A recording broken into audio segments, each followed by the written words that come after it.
Hello, my name is Charity Wottrich and welcome to another video. I have been swamped lately with being a mom to my sweet little 10-month-old baby Eden, and video making and writing have fallen to the wayside amidst laundry and cooking, but I wanted to try something different.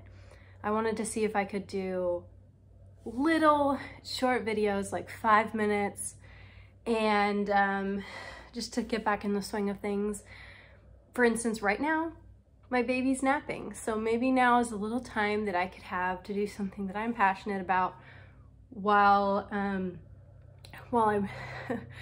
just letting the dishes sit in the sink for a little bit and letting the laundry stew in a pile. It's not going anywhere.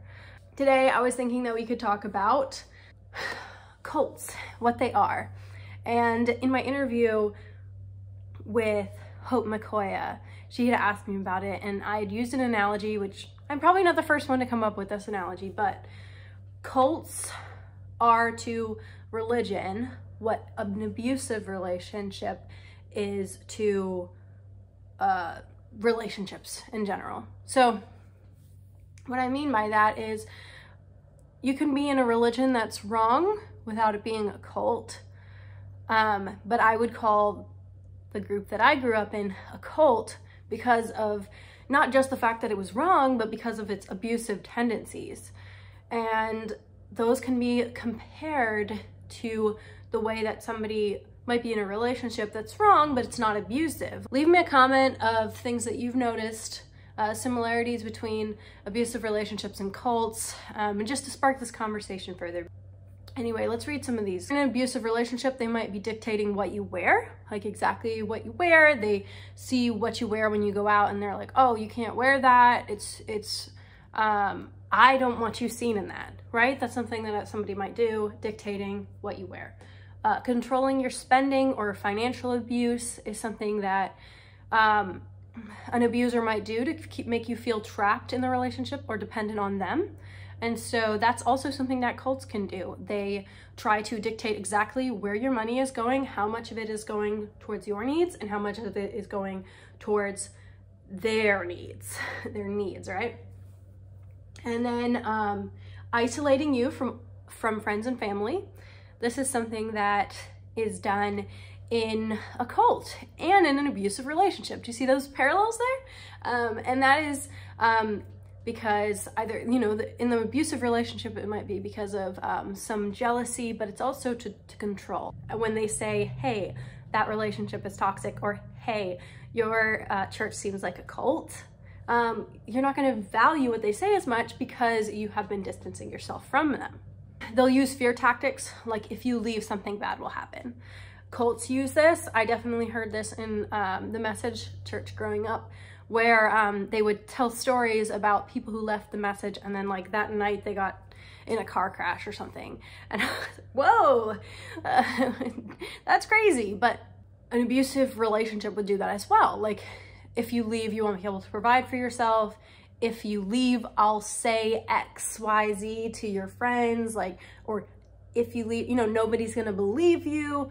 Cults will say similar things. They can't do wrong, but you always do wrong. Everything is your fault, not their fault. If the leadership of your church is not taking ownership for things, that's similar to how an abuser in a relationship does not take ownership for things. Everything that's wrong is your fault and not their fault. Not apologizing, always justifying, or apologizing but continuing the exact same behavior. You owe them all your time and attention. They don't owe you anything. There's double standards, right? I already kind of mentioned that. Abuse, they'll be abusive. Oh, hi, Shogies. They'll be abusive, but it's okay because